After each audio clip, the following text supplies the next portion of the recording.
Pemirsa, Sandiaga Salahuddin Uno resmi menjadi kader Partai Persatuan Pembangunan atau P3. Peresmian ditandai dengan penyerahan kartu tanda anggota atau KTA.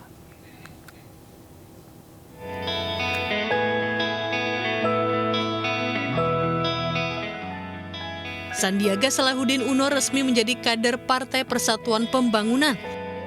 Pelaksana tugas Ketua Umum P3 Mardiono menyerahkan secara resmi kartu tanda anggota P3 kepada Sandi Rabu sore.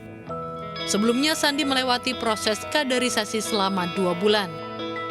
Pak Sandi, ya, efek hoki kalau bahasa saya, karena Pak Sandi itu di mana beliau selalu sukses ya dalam karirnya.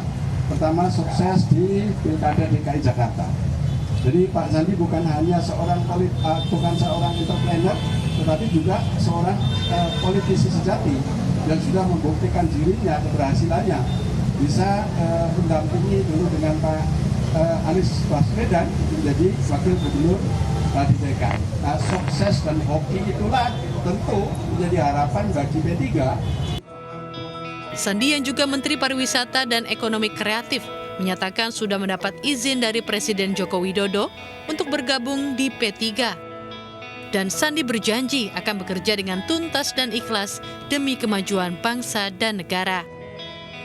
Saya akan membersamai P3 untuk memperjuangkan apa yang saya temui di masyarakat, yaitu menginginkan agar kepemimpinan ke depan memfokuskan kepada isu-isu yang dihadapi oleh masyarakat kita, terutama di bidang ekonomi, bagaimana pemberdayaan ekonomi umat, pemberdayaan ekonomi UMKM, pembukaan lapangan kerja, walaupun alhamdulillah pembangunan ini telah mencetak hasil yang luar biasa. Rencananya Jumat dan Sabtu mendatang, P3 menggelar rapat pimpinan nasional. Dalam Rapimnas itu, P3 secara resmi akan memberi tugas khusus untuk Sandiaga Uno.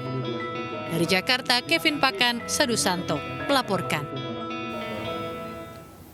Sementara itu, Sandiaga Uno disebut menjadi bakal calon wakil presiden yang memiliki elektabilitas tinggi. Hal ini ditunjukkan dari hasil penelitian terkini sejumlah lembaga survei.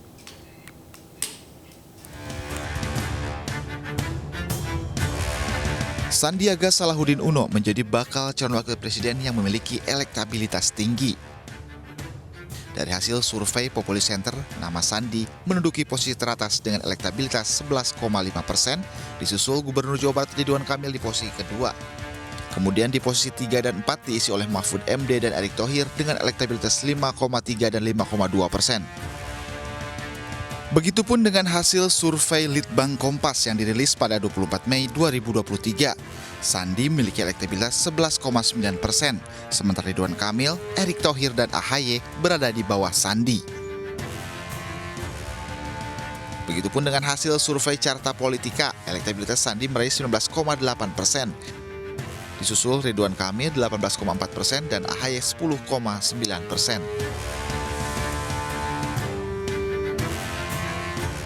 Apa sebenarnya yang melatar belakangi Sandiaga Uno bergabung dengan P3? Apakah hal tersebut merupakan langkah dirinya untuk meraih tiket menjadi calon wakil presiden? Berikut cuplikan wawancara Reinhard Sirait bersama Menteri Pariwisata dan Ekonomi Kreatif Sandiaga Salahuddin Uno. Walaupun alhamdulillah pembangunan ini telah mencetak hasil yang luar biasa, tapi masih ada sekelompok masyarakat yang menggantungkan harapannya kepada P3 untuk memperjuangkan P3 sebagai partai yang memperjuangkan ekonomi umat, partai yang menjaga harga-harga bahan pokok dan juga mengendalikan kesejahteraan. Semua ini adalah bagian daripada tahapan, dan seandainya nanti sudah bisa diberikan kepastian oleh Pak Mardiono, ya tentunya saya akan memenuhi permintaan tersebut. Ya, pertama memang proses ini sudah berlangsung semenjak tahun lalu, dan melalui penjajakan, melalui wejangan dari para kiai, para ulama, tokoh-tokoh agama, tokoh masyarakat, para habaib juga. Saya berkeliling dari Aceh sampai Indonesia Timur. Saya mendapatkan banyak sekali masukan dan memang ada harapan bahwa ke depan kita melihat bahwa capaian yang sudah berhasil ditorehkan oleh pemerintahan ini yang luar biasa dari segi pertumbuhan ekonomi, dari inflasi ini ditingkatkan. Namun masih banyak sekelompok masyarakat ini masih kesulitan untuk menghadapi ekonomi sehari-hari. Masalah lapangan kerja. Sempat kemarin waktu pandemi ini kan lapangan kerja terkikis, banyak yang kehilangan pendapatan dan penghasilan. Inflasi yang terjaga ini sangat diapresiasi oleh masyarakat. Oleh karena itu harapan masyarakat agar pemerintah ke depan juga fokus kepada isu ekonomi untuk menstabilkan harga-harga bahan pokok, pemberdayaan UMKM, pembangunan infrastruktur yang berkeadilan, dan juga bagaimana ekonomi umat, terutama dari para pelaku ekonomi di strata mikro ini bisa diberikan akses pembiayaan, bisa dibantu pemberdayaannya, dan harapan ini yang saya tuangkan dalam sebuah pemikiran dan ada kesamaan dari segi gagasan dalam membangun Indonesia ke depan bersama P3. Partai Persatuan Pembangunan. Oke, dan Anda yakini bahwa gagasan-gagasan itu bisa Anda lakukan atau bahkan mungkin bisa lebih besar peluangnya itu ketika bergabung bersama dengan partai yang sekarang Anda pilih, P3, Mas Andi? Iya, kepemimpinan ekonomi ini